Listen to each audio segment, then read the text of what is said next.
G'day, mates, and welcome back to another episode of the Tacho Show.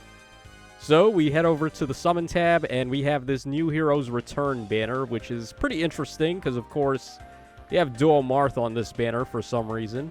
I guess there's not really any other place they can put this guy besides Legendary banners and also, I guess, Hero Fest banners. So, they needed a place to put him, and I guess New Heroes Return, fine, we'll take him over here. And is this banner actually worth summoning on? I would say absolutely not, especially not with the Legendary Mythic Emblem banner coming up in just a couple of days. So save your orbs. I'm currently doing that myself. You can see I actually have an orb count for once, and all of that is being saved for Emblem Corin, who I still don't have. Hopefully I'll be able to get her. So as for this banner now, we have Duo Marth, of course, as I mentioned. He's still a very fantastic unit, and he's just really good. He has a dual button dance, which is good, especially against isolation from Heimdallr and her, what is it called? Foresight Snare. When you activate that, you get hit with isolation, so you can't really get out of the way. But you can still use an assist dance, or not an assist dance, a dual button dance to refresh actions on units that have been hit by Foresight Snare. So he can do that, and then on top of all the other things he does, which is a million things, he supports pretty much everyone on the team with crazy support. He's a pretty solid frontline unit because he's got Vantage, and even though the Vantage gimmick isn't really as crazy anymore, it does still help him out, particularly for Aetherraid's defense, where hyper-offensive wall busters like Baby Camilla may not be able to tango with this guy when he Vantages her. So he can still put in work there. He's got Blue Skies fodder, which is good. Hold Guide is okay fodder. So, yeah, there's nothing really bad to say about him. We do have an upgrade to Blue Skies now, though, which is food for thought.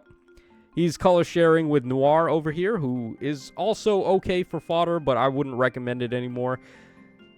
These arcane weapons are starting to really irk me at this point, because it seems like any upcoming inheritable weapon has a chance to just be better than the arcane weapon now, and someone brought this to my attention that that's actually the reason why they took out Tempest Trial reward units, is because they knew that they'd have to give us an inheritable weapon, and with inheritable weapon power creep essentially nullifying the use of arcane weapons, it kind of devalues the point of summoning these arcane heroes specifically for the weapon.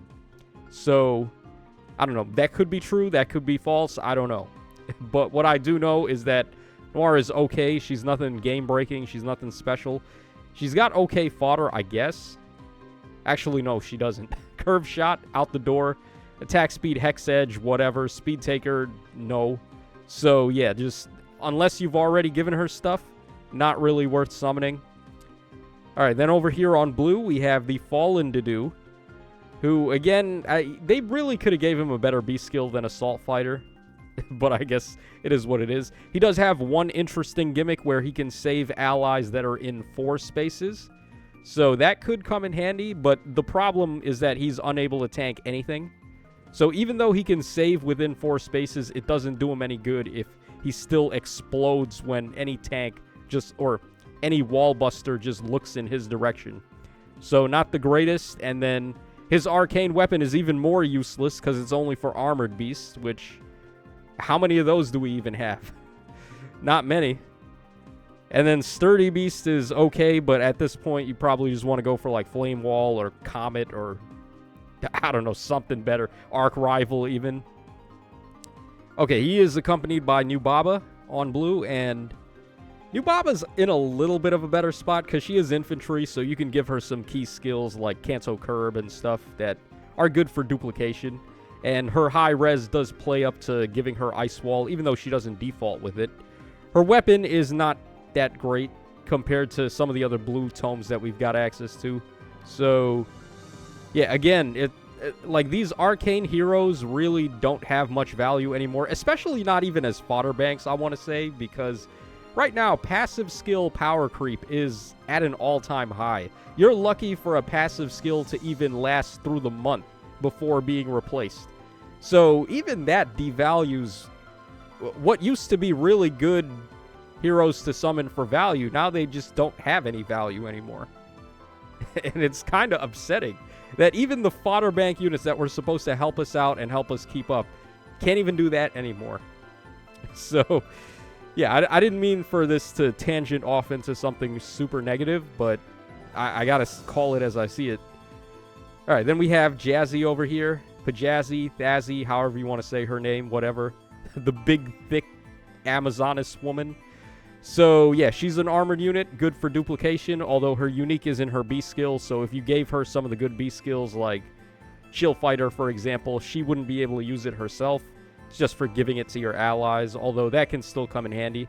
Free to give her any of the recent save skills, like physical save and Briar saves and etc. Ace skills for armors aren't really that crazy at the moment.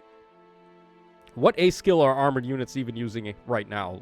I guess boosts, diluvial boost, probably. And then we have armored blaze, which you're better off, like I said, running flame wall or ice wall or arc rival or something.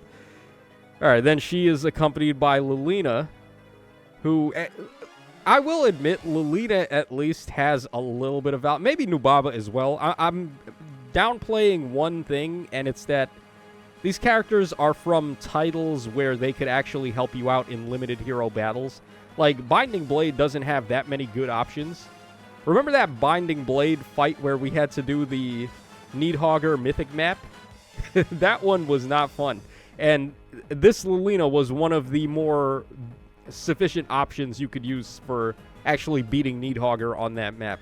So if we do get harder limited hero battles in the future, having copies of these characters from really underpowered titles could actually give you a little bit of a boost there.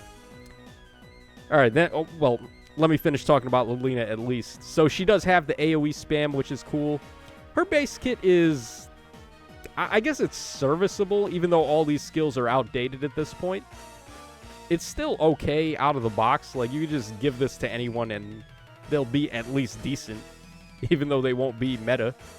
So, yeah, is there anything positive besides that to say? She is infantry just like Nuba, so she gets all those key infantry skills like Kanto Curb. All right, then on colorless, we have Alm, who... Attuned Alm, he has Lull Echo. Not one of the crazier Echo skills, but not a bad one by any means. Actually a decent one. Perfect attack speed is whatever. Speed taker's whatever. And then Pulse on Blades. How many different Pulse Up variants do we actually have now? I lost count at around 10. So, yeah, what is there? Creation Pulse, times Pulse Helm, times Pulse Edge, Pulse On, Pulse Up. Who cares at this point? And then there's Tempest Pulse F and like Tempest Pulse Burst and all that. So yeah, just way too many times Pulse skills. And this guy, he was okay for a little bit because he neutralizes defensive specials, which you can find some uses for it. And he does actually use the Lin Ring pretty well if you're going to have him just snipe from far away. But I don't think he has the firepower anymore to bust through some of these tanks. So even though he negates defensive specials, it's probably not enough for him to secure KOs. And then finally over here on colorless, we have Ginnungagap, Gugugaga. Would be interesting if she ended up winning Beast or Shadows Cup CYL, right? Because they were going to have to make her a beast unit. What could they possibly do with this character? What could they do to make her even more menacing? She's already Freya's worst nightmare. I don't see what else they could do. But, yeah, she does have the very coveted Fatal Smoke 4, which actually, just at face value, is the single best fodder skill on this entire banner. Because, unlike everything else, it is still a meta skill. Then she's got Lethality, which is whatever, and Fire Flood Boost, which is whatever. And her dagger is not it. There are actually better inheritable daggers that are not arcanes at this point. So, yeah, that's pretty much all there is to say. She does inflict Flash, I believe, which is interesting. Start of turn Flash. You may be able to find some uses for that, because there are some units that are running Null C, but not too many. It's not exactly a skill that you really want to have right now. So you might actually be able to sneak in some good stuff with Flash right now. But, yeah, there's not much else to really say. So, yeah, this banner, like I said, is a big skipperoo. Just save your orbs for that end-of-month banner and hope for the best. I'll do a video later today talking about my predictions for CYL 10 because that has actually begun. The Shadows Cup has ended, and they started the voting for CYL 10. Right here, we get the notification for it. And as we can see, Kurt is right there, so Shadows is in the mix. Hopefully, Shadows can do okay at least. I don't really care about Shadows the game, but I think the characters are interesting. I wouldn't mind seeing them in Fae, even though I think a lot of people would disagree and they just want Shadows to burn in hell, which is a bit of an overreaction if you ask me. But yeah, just because you don't like Shadows doesn't mean you need to sabotage them or anything. So yeah, that'll wrap us up for this video, guys. Let me know your thoughts in the comment section down below. Let's go ahead and do our freebie as well, since I completely forgot. We'll go for blue. I don't have Dedue yet. That would be a cool unit to pull. But yeah, either way, I don't care. And we get Ozwin there, which is whatever. So yeah, this is your boy Tacho signing out. Take care, fellas, and I will catch y'all again on the flip side.